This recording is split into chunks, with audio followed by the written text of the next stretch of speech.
Donc bonsoir tout le monde. Voilà, donc ce soir nous allons parler nous allons parler de nos mémoires atlantes et de ce qui les mémoires difficiles atlantes et du temps de l'Atlantide sur la Terre, quand est-ce que c'était, qu'est-ce qui s'est passé, etc.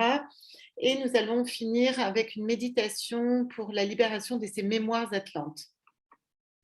Il faut savoir que l'Atlantide était la quatrième civilisation, la quatrième race humaine sur cette terre.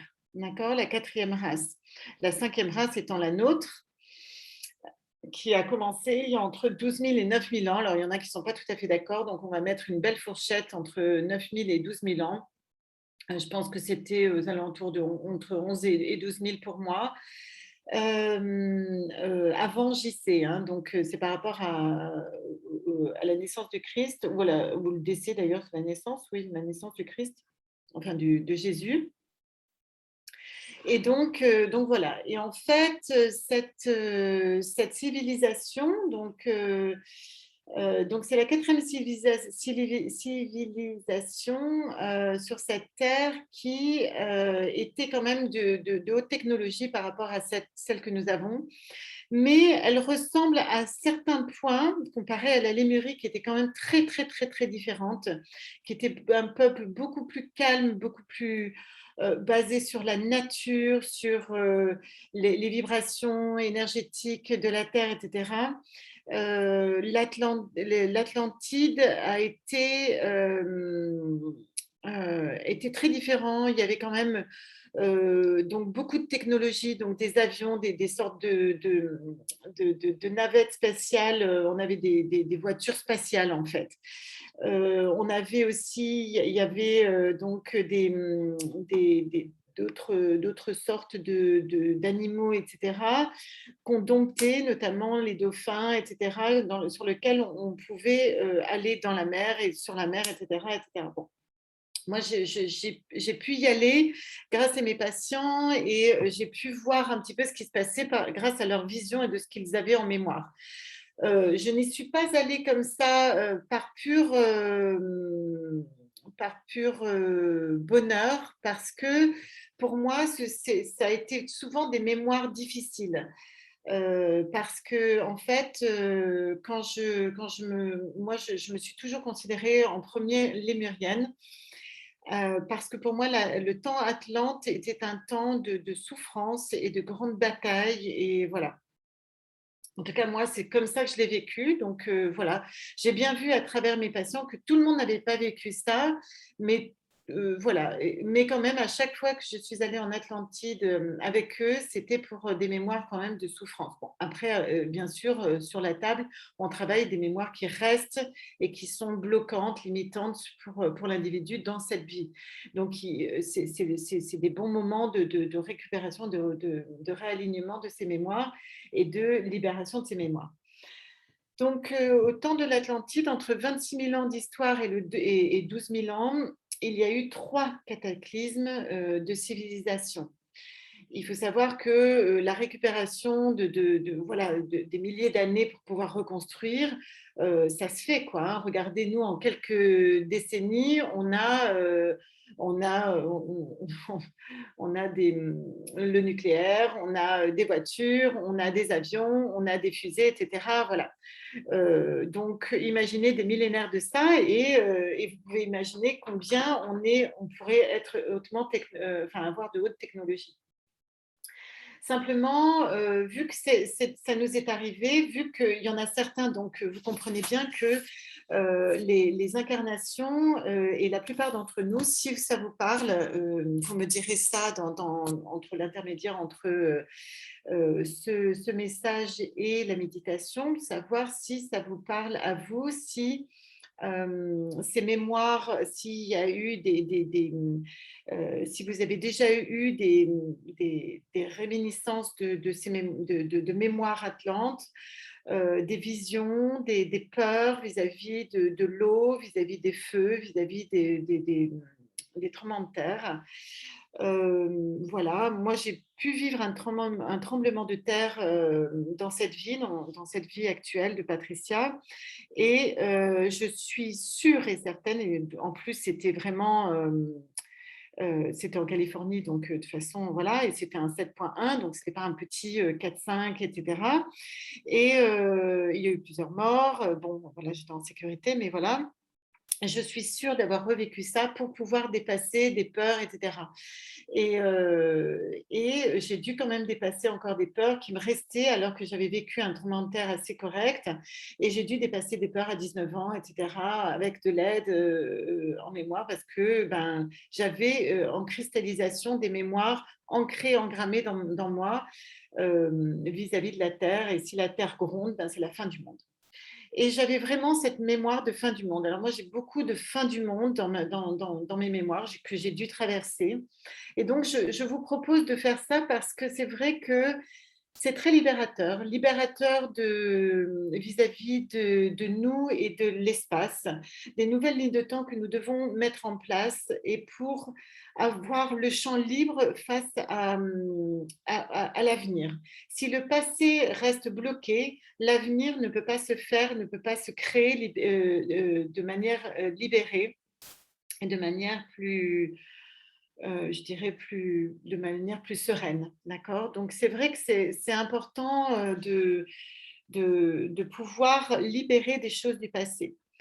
Donc les mémoires, ces mémoires-là, il y a eu donc trois cataclysmes, trois fins de temps dans le temps d'Atlantide et pas pour les mêmes raisons.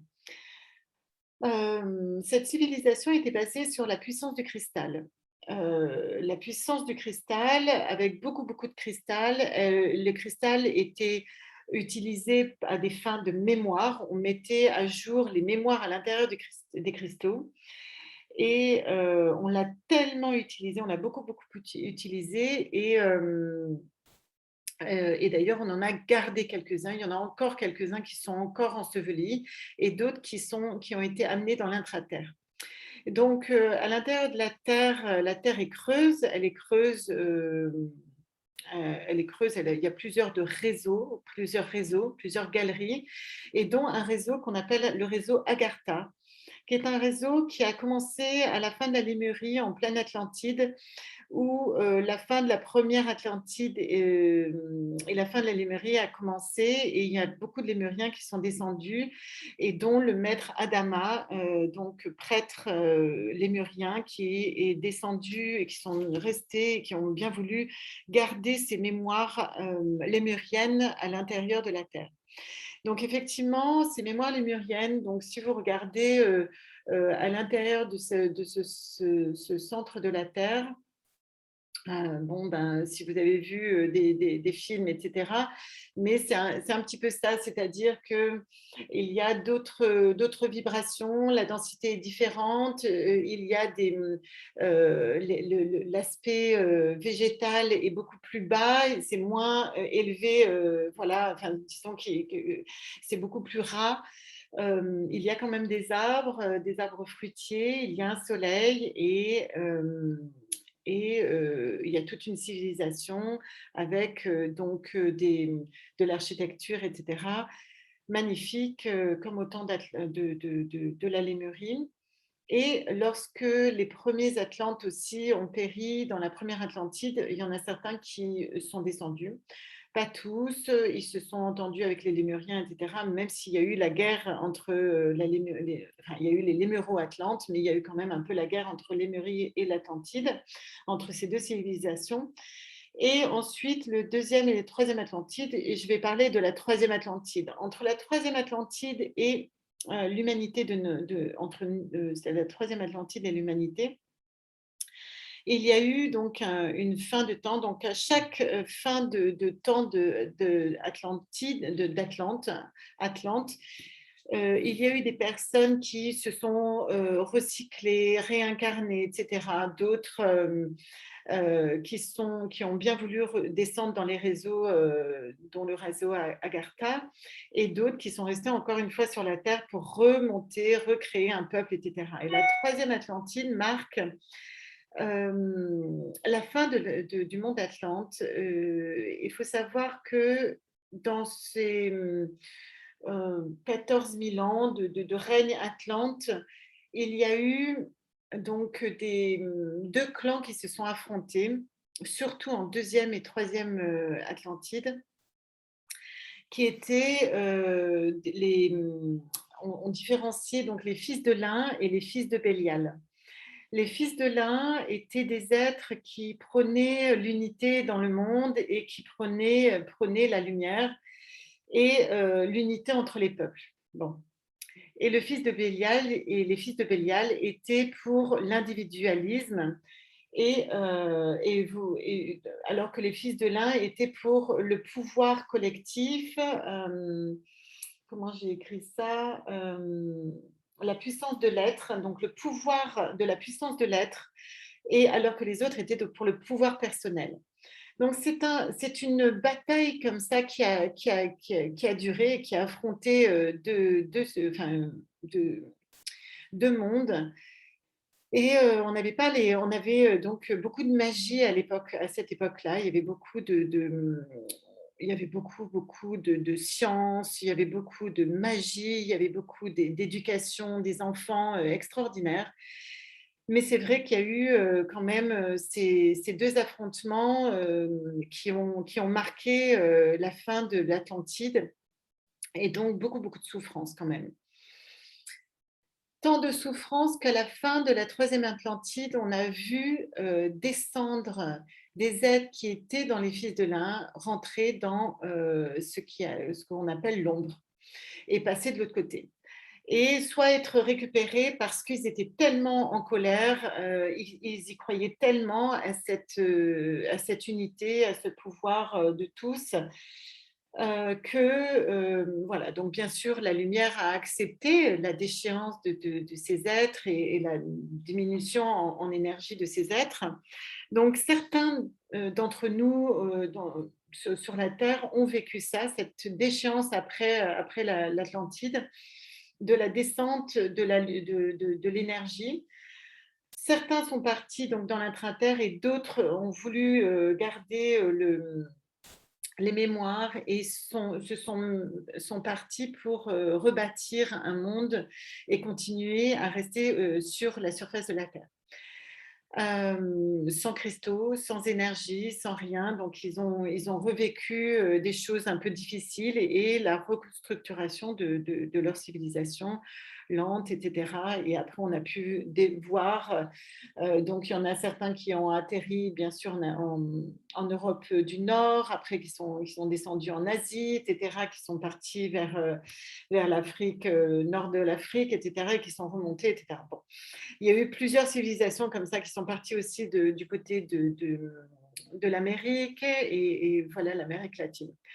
Donc effectivement, ces êtres sont devenus bien sûr les anciens Indiens d'Amérique, etc., etc. Donc les peuples d'Amérique, les peuples natifs de cette terre, je parle des Indiens, tous ces peuples anciens, ont la mémoire de toutes ces Atlantes et vous avez donc en vous une histoire au-delà de 10 000, 12 000 ans. Et bien sûr, les anthropologues, etc., n'osent pas aller là-dedans parce qu'il n'y a plus de mémoire atlante, soi-disant, etc. Mais voilà, il y a quand même beaucoup bon, il y a eu plusieurs personnes qui ont parlé de certaines choses, notamment Socrate, quand même 400 ans avant Jésus-Christ, qui a parlé avec Platon, enfin bien sûr Platon qui a écrit Socrate, hein, qui a parlé bien sûr du peuple atlante et du peuple lémurien, et ensuite plus récemment, donc il y a une centaine d'années, bien sûr Steiner, etc. Je vous propose d'ailleurs toute l'année, nous avons donc des conférences sur Steiner avec bien sûr Joël qui nous donne des informations au Centre Haut là-dessus, qui est un peu notre anthroposophe et professionnel de Steiner. Mais voilà, tout ça pour revenir un petit peu à cet entre-deux entre ce temps d'Atlante et cette humanité qui qui a dû se recréer voilà, avec la mémoire des civilisations des peuples, la mémoire d'un temps où les êtres avaient beaucoup, beaucoup de capacités, beaucoup de pouvoir. Nous étions des êtres plus grands qu'aujourd'hui et avec plus de capacités, plus de pouvoir. Simplement, il faut bien comprendre que ce fut des temps, nous sommes la cinquième sous-race de la cinquième race, donc il y a eu plusieurs millénaires et ça s'est découpé bien sûr de l'ancienne Égypte, on a en Mésopotamie, etc., etc. Il y a eu beaucoup, beaucoup de choses. Alors, mon but, c'est quand même de remettre tous ces réseaux en place et de l'écrire et de l'enseigner plus facilement, bien sûr, plus tard. Mais pour l'instant, nous revenons juste à décrire juste ces derniers temps, ces derniers 26 000 ans qui marquent en nous des peurs de fin de temps. Et aujourd'hui, nous vivons une fin de temps. Nous vivons une fin de civilisation. Il est temps pour nous, on est en face au début de l'Atlantide, donc on a encore en nous toutes ces mémoires. Et fort heureusement, je dirais, parce qu'en fait, ces mémoires, nous sommes forts de ces mémoires, nous sommes lourds de ces mémoires, mais nous sommes forts de ces mémoires. À nous de les transcender, de les transmuter dans les prochaines années, dans les prochains siècles, et à nous de savoir qu'est-ce qu'on veut en faire. Mais pour savoir ce qu'on veut en faire, il faut pouvoir les toucher, les ressentir, les appréhender et presque les palper. Il faut savoir que les temps anciens a marqué la mémoire de notre corps. Nous avons un corps là aujourd'hui où nous travaillons, nous allons vers le supramental, c'est-à-dire vers un corps bouddhique, plutôt le jeu esprit, l'Esprit Saint qui descend, la vibration divine qui est là. Alors que encore au temps d'Atlantide, on était dans l'éthérique, au temps de la Lémurie, on finissait l'éthérique, et l'Atlantide, on était dans l'émotion, dans le corps d'émotion. Donc, tout au début, dans les hyperboréens, on était dans la matière. Donc, c'est pas.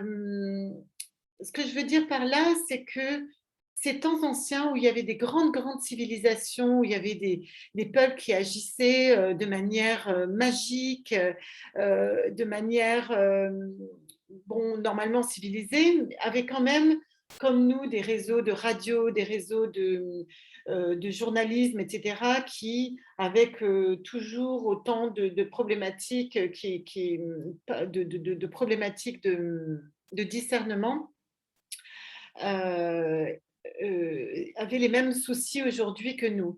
Maintenant, nous devions à ce moment-là travailler un peu comme le temps de l'adolescence, on doit travailler notre corps émotionnel.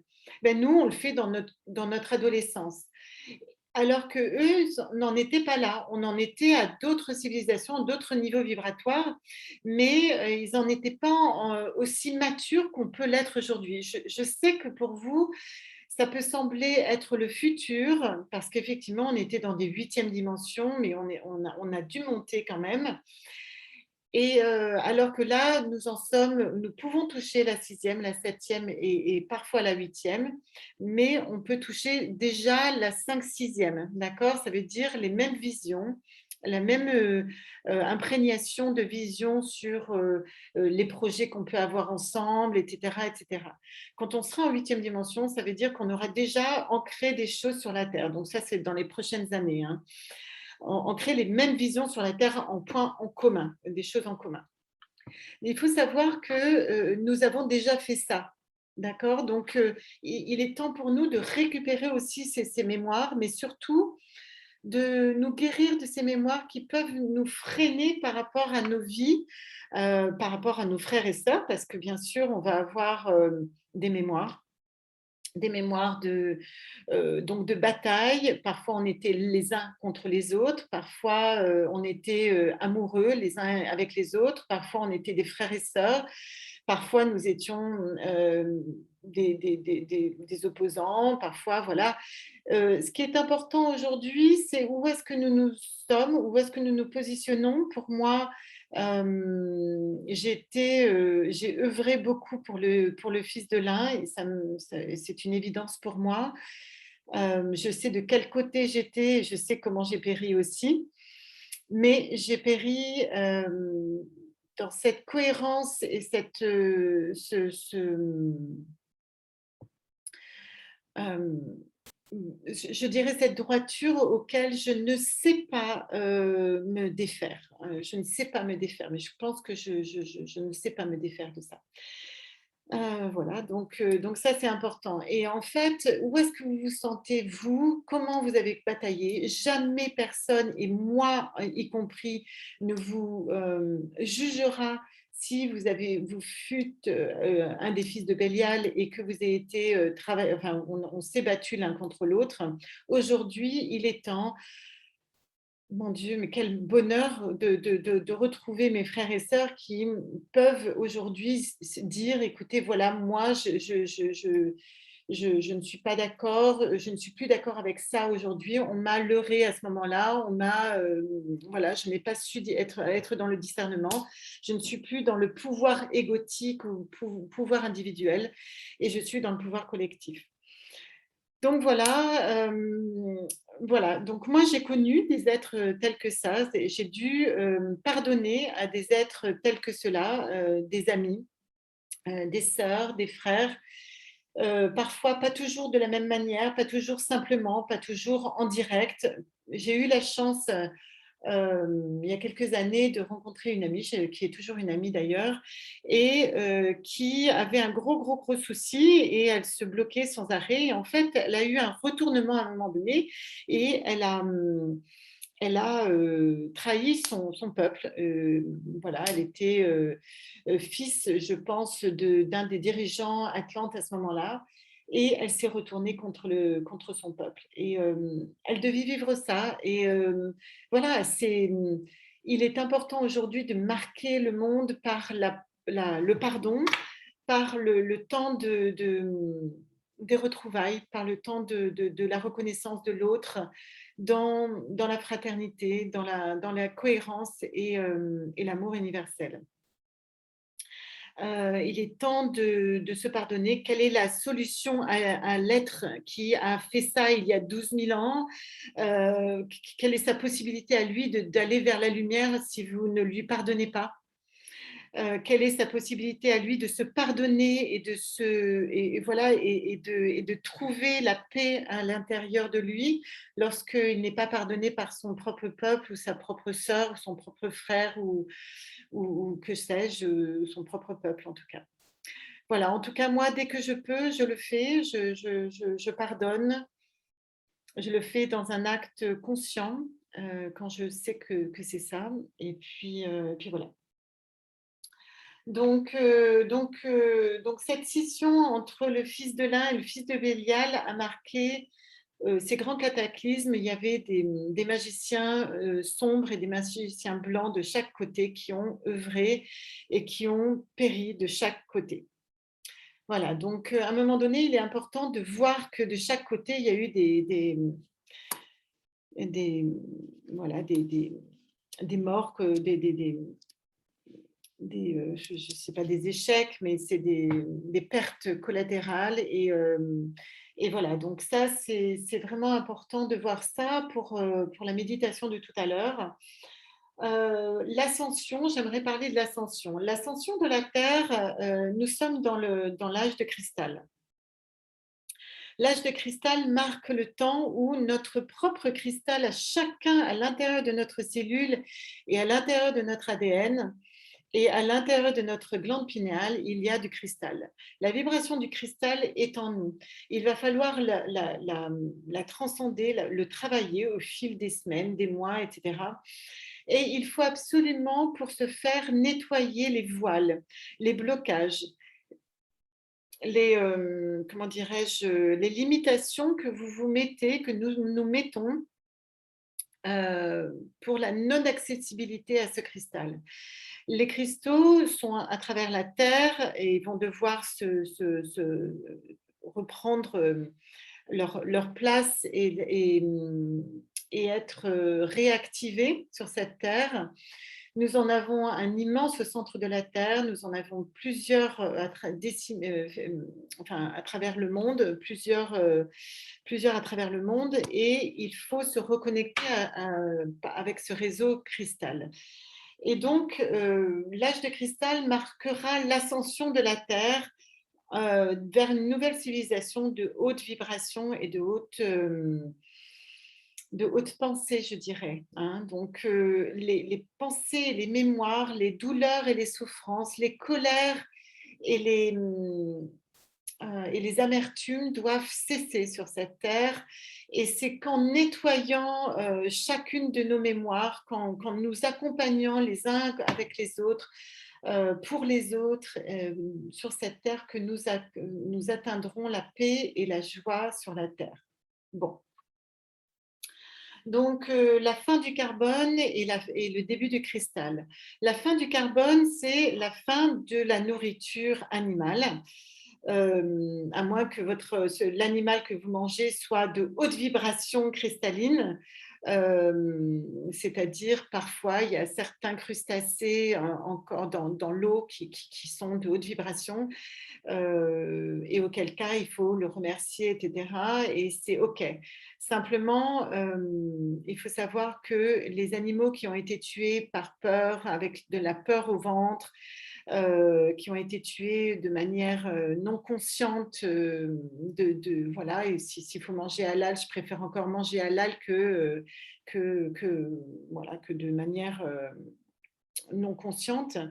Donc voilà, c'est vrai que le carbone dans notre corps, voilà, donc ce qui va marquer cette ascension, ça va être la fin du carbone dans le corps, c'est-à-dire la densité de notre corps, et vers une vibration plus légère de notre corps, vers l'âge du cristal et la transformation de notre corps vibratoire. Donc, nous avons un travail de réconciliation à faire. Je remets le mot travail, avec ce peuple, le peuple cristal, qui est quand même aussi le peuple de la Lémurie, qui est au centre de la Terre. Il y a cette guérison et ce deuil à faire avec ces mémoires-là. La vibration cristalline qui remonte depuis fort longtemps. Je suis sûre que vous avez ressenti parfois dans des méditations que j'ai données ou par ailleurs, les vibrations magnifiques de l'intra-terre et des êtres qui chantent souvent dans l'intra-terre, dans notre direction, pour qu'on puisse ressentir l'amour, la fraternité, le chant qu'ils nous envoient. Nos frères et sœurs, ils sont et vivent paisiblement dans une dimension cristalline, ce vers quoi nous allons en fait. Hein. Donc voilà. Nous sommes dans l'âge de cristal, donc la transmutation, et c'est un temps aujourd'hui pour cela, pour cette déprogrammation de notre ADN du carbone vers le cristal. L'activation de notre ADN cristal et la reconnexion avec Agartha, par l'intermédiaire de nos frères et sœurs, et notamment le maître Adama, qui est donc le prêtre lémurien Adama, qui reste ce chef, on va dire, de cette civilisation. Voilà. Donc, je pense que c'est important, je pense que j'ai à peu près tout dit. Ce qui était important pour moi de vous rappeler, c'est que vous avez en vous encore des mémoires de fin de temps, des peurs en vous de quitter un temps, voilà, parce que vous avez ces mémoires de... cet après-midi, j'ai vu donc une personne qui est parmi le groupe aujourd'hui et qui avait ses mémoires qu'elle avait laissé son peuple en fait en arrière, qui avait péri, et elle fuyait et elle elle requinquait ses frères et sœurs pour pouvoir aller de l'avant, pour pouvoir rebâtir une civilisation. Et elle a su sans doute trouver les bons mots qu'elle doit retrouver aujourd'hui pour elle et pour ses frères et sœurs aujourd'hui, mais elle a ça en elle. Et il faut savoir que chaque difficulté que nous avons vécue dans des vies passées, nous avons ces mémoires cristallisées. Et donc, il faut les libérer afin que nous puissions récupérer nos pouvoirs, notre canalisation et notre, je dirais, notre feu d'action. D'accord? Donc, voilà, transmutons, remettons au goût du jour les vibrations atlantes. Mais en premier, il faut faire cette guérison et ce deuil face à ces dernières, à ces civilisations qui ont péri, avec lesquelles on a connu, à travers laquelle on a connu beaucoup d'échecs.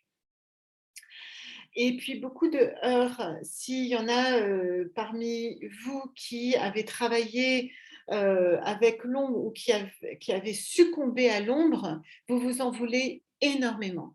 Et ça, surtout si aujourd'hui vous bataillez pour être dans la lumière, ça veut dire que dans des temps anciens, vous avez hésité ou alors vous avez chuté, vous êtes tombé. Et là, aujourd'hui, vous avez besoin de retrouver une vibration juste, une vibration cohérente, une vibration cristalline, claire, nette et précise sur la Terre, avec un-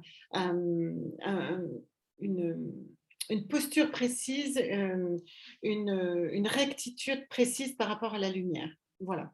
Donc voilà, je vais arrêter ici pour la présentation de cette méditation, la libération des mémoires atlantes limitantes et négatives de ces temps anciens. Voilà, je vous remercie. À tout de suite.